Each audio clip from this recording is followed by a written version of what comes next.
Here we are at Cramden Nursery and we're at our lavender border that we planted out earlier on in the summer.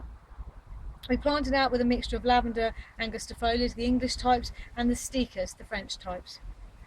End of August, beginning of September is the time of year you need to start preparing your plants for the winter ahead, and the best way to do that is to give them a good hard cut. And that's what we've done here with our plants in our borders, and that's what I'm just going to show you here at the end. We've got some sticas, the French lavender. This is Tiara with these lovely little white bracts at the top, and what we need to do is give her a good haircut. We're not just cutting back the flowers, but we want to cut down into the plant as well. For the French lavender, for the sticas, you need to cut it back to about half its size, so we're taking half of the plant off.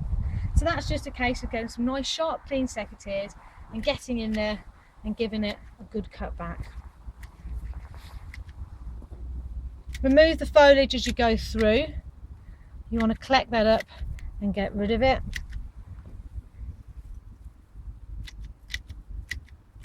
You don't want much of it left down on the plant to rot and cause problems with botrytis. So just nice sharp clean cuts, taking the plant down to about half its size.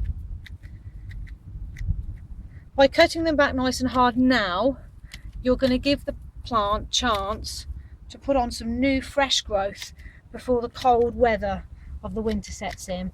So what you'll find within the next 6 to 8 weeks, you'll get a lot of fresh new green growth coming up from where you've cut your plant back, and that's really going to help the plant cope with the wet cold winters we get here in England.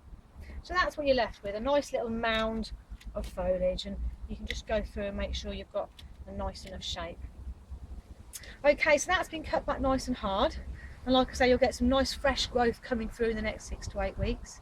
And as you can see, we've done that with the whole of the lavenders here in our lavender border bed. They're going to put some nice fresh growth on for us and take them through the winter.